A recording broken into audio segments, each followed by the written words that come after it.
আরেক মহিলারা কান্দে লই আবার ভিডিও সাপ্লাই করে আমি কাম বলাইছি তুই যে লুচ্চা এটা প্রমাণ দিবি। খালাদা জিয়ার লাশটারে কানপুর কথা বলা এ মৌলবী তুমি শরীয়তের ফসলা জানো নি? শরীয়তের ফয়সালা জানো? নিজেরে ভাইরাল করার লেগে খালাদা জিয়ার লাশ কান্দে লইয়া আমাদের মুফাসসিরে কোরআন বিদেশের থেকে আইয়া প্রধানমন্ত্রীর লাশ কান্দে লইয়া দিছে। তুমি কি একবার প্রধানমন্ত্রীর লাশ কান্দে লইয়া তুমি কি মক্কা মদিনা জয় করে এলাইছো নাকি? অথচ শরীয়তে কি বলে? শরীয়ত বলে বন্ধু কোন মহিলা যদি মারা যায় ওই মহিলার লাশ কাঁদে নিব তার পরিবারের সদস্য দ্বারা। পরিবারের সদস্য যদি না থাকে তার বাগিনা আত্মীয় স্বজনের যারা তারা নিবে। পরপুরুষ কোনদিন পর মহিলার লাশ কান্দে নিতে পারে না, ঠিক কিনা বলে? কত নির্লজ্জ!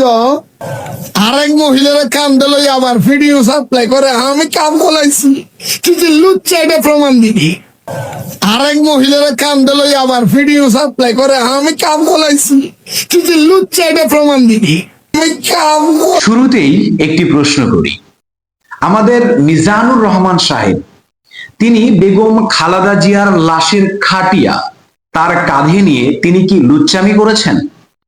এই প্রশ্নের উত্তর দিব সহিহ বুখারী, সহিহ মুসলিম, 4 মাযহাবের 4টি কিতাবের 4টি অধ্যায়, খণ্ড নাম্বার, পৃষ্ঠা নাম্বার সহ প্রমাণ করে দিব যে আমাদের মিজানুর রহমান সাহেব তিনি লুচ্চামি করেছেন কি করেনি।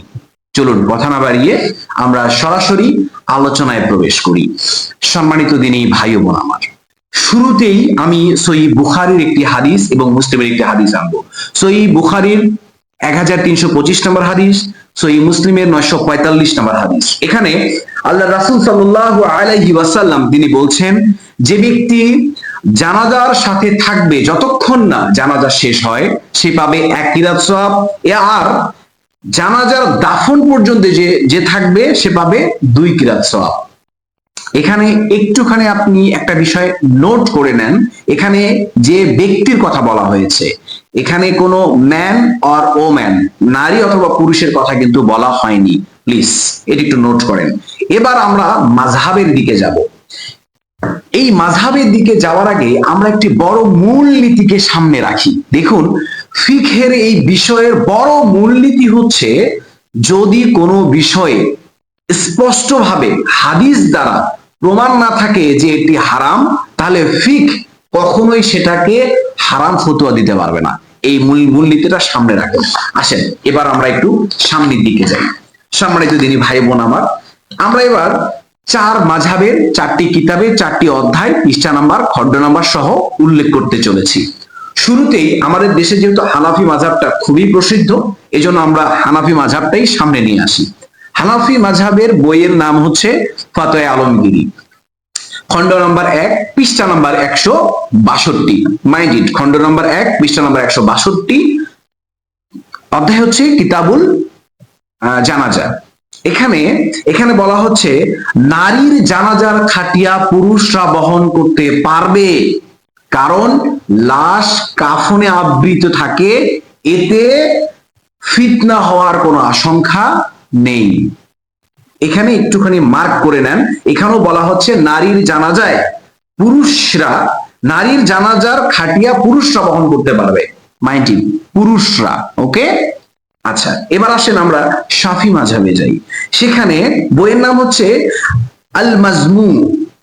এখানে ইমাম নববী রাহিমাহুল্লাহ, খণ্ড নাম্বার 5, পৃষ্ঠা নাম্বার 307, কিতাবুল জানাজা অধ্যায়।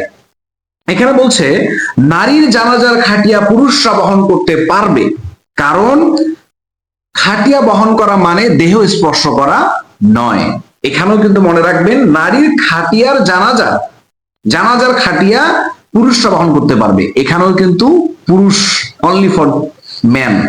আচ্ছা এবার আসেন আমরা হাম্বলি মাযহাবের দিকে যাই। হাম্বলি মাযহাবের আল মুগনি, ইবনু কুদামা, তিনি খণ্ড নাম্বার 2, পৃষ্ঠা নাম্বার 355, কিতাবুল জানাজা। এখানে তিনি বলছেন,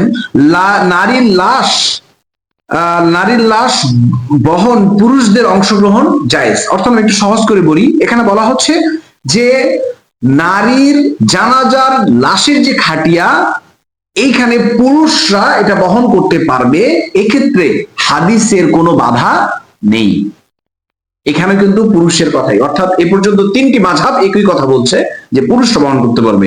এবার আসেন মালিকি মাযহাবে যাই, চতুর্থ মাযহাব।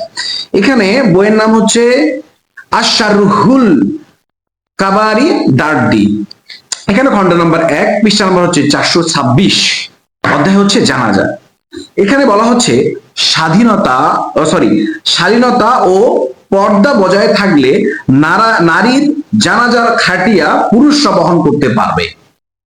অর্থাৎ আমরা কিন্তু চারটি মাযহাব থেকেই দেখলাম স্পেসিফিক ভাবে কিন্তু শুধুমাত্র এমন কথা বলা হয়নি যে কোনো নারী মারা গেলে তার স্বামী, তার পিতা, তার ভাই, তার সন্তান এই জানাজার খাটিয়া বহন করবে, এভাবে কিন্তু স্পেসিফিক কোনো মাযহাবই কথা বলেনি।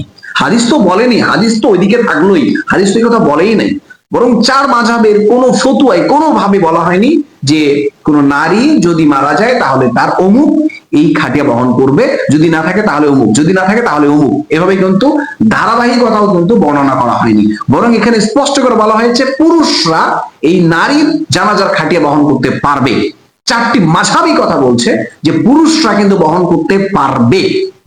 সহিহ হাদিস থেকে এবং এই চার মাযহাব থেকে আমরা বুঝতে পারলাম যে কোনো মহিলা যদি মারা যায় তাহলে সেক্ষেত্রে পুরুষরা অবশ্যই সেই জানাজার খাটিয়াটা কাঁধে নিয়ে বহন করতে পারবে, এক্ষেত্রে কোথাও কোনো বাধা নেই। তাহলে যেটা হাদিস এবং মাযহাব দ্বারা প্রমাণিত, সেইখানে এই বক্তা এই কথা যে বলল যে আজহারী সাহেব ভাইরাল হওয়ার জন্য লুচ্চামি করেছে, আপনি কি মনে করেন না আজহারী সাহেবের এখানে মানহানি করা হয়েছে? আপনি কি মনে করেন না আজহারী সাহেবের এখানে মামলা করা প্রয়োজন? কি মনে করেন? তিনি যদি মাফ করে দেন ভিন্ন কথা, তবে আমরা আম জনতা মনে করি এখানে তার মামলা করা প্রয়োজন। এখানে আরো একটি বিষয় রয়েছে, দেখুন লুচ্চামি শব্দটা কখন ব্যবহার করা হয়? যখন অশ্লীলতার সাথে জড়িয়ে যাওয়া হয়, তখন এই লুচ্চামি শব্দটা আমরা সচরাচর ব্যবহার করি। কিন্তু এখানে কি আজহারী সাহেব সেখানে লুচ্চামি করতে গেছেন? আপনি কি মনে করেন লুচ্চামি করতে গেছেন? সুতরাং এই বিষয়ে স্পষ্টভাবে আমরা বলতে পারি যে মিজানুর রহমান আজহারী সাহেব নিঃসন্দেহে একজন, ইনশাআল্লাহ তিনি একজন আলেমে দিন, দিনের ক্ষেত্রে তার অনেক খেদমত রয়েছে, হয়তো বিভিন্ন বিষয়ে তার এখনো সংশোধনের প্রয়োজন রয়েছে, সেটা ভিন্ন বিষয়। সম্মানিত দিনী ভাই বোন আমার, আমি এই ক্ষেত্রে বিশেষভাবে আপনাদের মাধ্যমে বলতে চাই, আমাদের দেশের সম্ভাব্য প্রধানমন্ত্রী, আগামী সম্ভাব্য প্রধানমন্ত্রী তারেক রহমান সাহেবকে বলতে চাই, প্লিজ নিজের ব্যক্তিত্বটাকে একটু সামনে নিয়ে আসেন। যে ব্যক্তি আপনার মাকে নিয়ে এবং দেশ বরণ্য একজন আলেম মিজানুর আজহারীকে নিয়ে লুচ্চামি শব্দটা ব্যবহার করেছে, তার বিরুদ্ধে যথাযথ ব্যবস্থা নিতে হবে। যদি ব্যবস্থা না নেন তাহলে এটা আপনার ব্যক্তিগত বিষয়, তবে আমি মনে করি ব্যক্তিত্বের দিক থেকে এটা নিয়ে অতি দ্রুত ব্যবস্থা গ্রহণ করা প্রয়োজন। সম্মানিত দিনী ভাই বোন আমার, আল্লাহ আমাদের সকলকে সহিহ বুঝ দান করুন, পাশাপাশি এই সমস্ত ভণ্ডদের থেকে আমাদেরকে আল্লাহ হেফাজত করুক।